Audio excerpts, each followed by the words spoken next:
Okay, David Walton here again with another topic to stir you up, provoke you, wake you up, and set you free. Okay, so how to have freedom in an unfree world. That's not the name of the topic today, but it could be. Maybe we can make a subtitle. The real topic is, can you decondition yourself? Can you decondition yourself? Well, do you even have a self? Okay, so if the subtitle was how to find freedom in an unfree world, that would be pretty appropriate, I think. So what is conditioning? Didn't hear you. I guess you have to put your comments below here. Okay, how do you decondition yourself? What is conditioning? Is this important? Why should I even listen to this topic? You know, if you want to be a robot, then do not listen to this. Turn away from this channel. This message, warning, this message might lead to you to think about being more free. This message might lead you to actually making up your mind to decondition yourself. This video might have you questioning some of the sources of information you've got and how you've been manipulated before. This video might give you more power, more tools to take more ownership over your life. Of course, you're not going to get everything in a short video like this. This is just maybe a bit of a wake-up call, a bit of a provocation, a little bit of a contrary stimulus. Okay, so what is conditioning? Hey, I know a lot of you have heard about the famous story about Pavlov and his dogs, and I'm just going to sort of give you a flippant version of it, you know, very proximate, very sort of everyday kind of language for the most part, a little bit of technical language thrown in. So, conditioning. Conditioning is basically when you associate an irrelevant stimulus with a relevant stimulus. Well, what does that mean? How does that work? Give me an example. So the example I'm going into right now is Pavlov's experiments with the dog. Well, it went along something like this. I heard the story many years ago, so I'm probably going to do a butchered approximation of the story, but it was something along the lines of this guy is one of these conventional kind of researchers for the most part, and he has a dog. So, you know, a dog's a mammal. It can get hungry, right? So if it gets hungry and it sees meat, what is the meat? The meat is something you can smell. It's something you can see. And what does that do? That smell, that sight, especially the smell, triggers off the need for hunger. So what does the dog do? The dog salivates. So meat is the stimulus. The reaction or response, instinctively you could say, is salivation. So if you're really, really hungry, have you ever salivated before? When you smell something that you associated with as desirable food? Yeah. So dog's a mammal too. There you go. Stimulus, reaction. So what is the meat in this case? It is the relevant stimulus. That's what it is. It's the relevant stimulus. It makes sense that meat would be a suitable candidate to fit in the category of food which match the need for hunger. So that makes it a relevant stimulus. The meat is relevant for hunger because you can eat it and you can break it down and turn it into muscles and things. Okay? So it's a relevant stimulus. Now what's an irrelevant stimulus? An irrelevant stimulus in this case was something that was consciously chosen and engineered by Pavlov. It wasn't random. It was designed. So the designed irrelevant stimulus in this case was the ringing of a bell. Okay? The bell. If the dog had heard a bell, would it salivate? No. Not normally. Because it's not relevant. You're not going to eat a bell. There's no point in getting hungry over a bell. And therefore there's no point in salivating. The salivating is consistent with being hungry. The meat is consistent with being a relevant solution to the problem. Okay? So is the bell a relevant solution? No. So is it a relevant stimulus? No. So what is it? It's an irrelevant stimulus. If I'm being too clear here, good. Because the more clear, the better.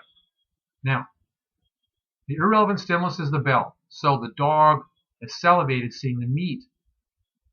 But now it sees the meat and it hears the bell ringing at the same time. And it salivates. And this happens they repeat it. Meat and bell, salivation. Meat and bell, salivation. Meat and bell, It salivates. So it's hearing the bell while the meat is there. So it associates an irrelevant stimulus, the ringing of the bell, with the relevant stimulus, which is the meat. Now what do they do? Da-da-da-dum. They take away the meat that was there to eat. The relevant stimulus is gone. What does the dog do when it hears the ringing of a bell now? It salivates. What's it going to do? Eat the bell? Ridiculous! But the brain has been, for all intents and purposes, tricked. If the dog had the cognitive tools to go through a method, which I can do with you, but not in this video, is they could understand and experience that the bell is an irrelevant stimulus. It doesn't make any sense. You're not going to eat the bell, so there's no point in salivating. But now what would happen is the dog would hear the ringing of the bell and it would salivate. So there's an irrelevant stimulus stimulating the dog to salivate. And that's what conditioning is. Conditioning is associating an irrelevant stimulus to get a certain response. Now, how does that work in everyday life? Let's take an example which would affect people. Okay? Just general overall confidence. Why would a person not be confident in event A, B, or C, or X, or Y, or Z? There's a number of contributing factors, but some of them can be automatic, that, for lack of a better word, programs that you might have or another person might have. Now, what could they be? They could be beliefs like I've discussed before, like I'm not good enough, I'm not worthy, children be seen and not heard, or some other kind of nonsense, which doesn't really matter too much if you have an idea like that in your head, as long as it's not fixed or static. But we're not talking about beliefs in this video. We're talking about conditionings. So what kind of conditionings would be the kind of thing that would cause a person to have less confidence? Well, if you're afraid of getting criticized, that could affect your confidence, couldn't it? If you were afraid of being judged, that could affect your confidence, couldn't it? If you felt that being criticized or judged or some other kind of stimulus was dangerous to you, was threatening to you, then that would explain why you feel afraid or anxious or even angry. So, in this case, think of rejection or criticism or being judged or as an irrelevant stimulus, just like the bell. And if I were to take you through a deconditioning process, you would realize that that stimulus just happened to be there at the same time as the relevant stimulus. Now, what would the relevant stimulus be? The relevant stimulus would be something that made sense. So what could that be? Imagine if you're a child and you're pretty young and you depend upon some adults. One adult, 2, 3, 4, could be your parents, your relatives, etc. But, in a conventional sense, it could be parents. But there's some people there taking care of you. There must have been somebody doing something for you, in most cases, between the ages of like 0 and 10. But if you're 3, 4, and 5, you depend upon these caregivers for food, for survival, to live, right? You also depend upon them emotionally and psychologically, and they represent authority figures to you, and they represent much more. So, what happens if your parents leave? You may think, wow, I could die. Okay? I mean, if you had no adults taking care of you when you're 2 or 3 or 4, that would be very uncomfortable and possibly life-threatening. Now, if your parents are really angry with you, or you perceive that they're really angry with you, then they could leave you. They could reject you. And if they leave you, then you could die. And that sounds pretty extreme, especially if you're an adult. But how does a 1 or 2 or 3 or 4-year-old feel? Do they feel threatened if their parents are angry? Is that possible? Could they get upset? So, if it's possible to feel threatened or upset or afraid or some such emotional combination, if you're 2, 3, and 4, even though you may not feel the same as much now, or if that situation happened now, it wouldn't have the same result, because you wouldn't feel a threat, but it may have happened back then for some people, maybe even you. Okay, so what's the relevant stimulus here?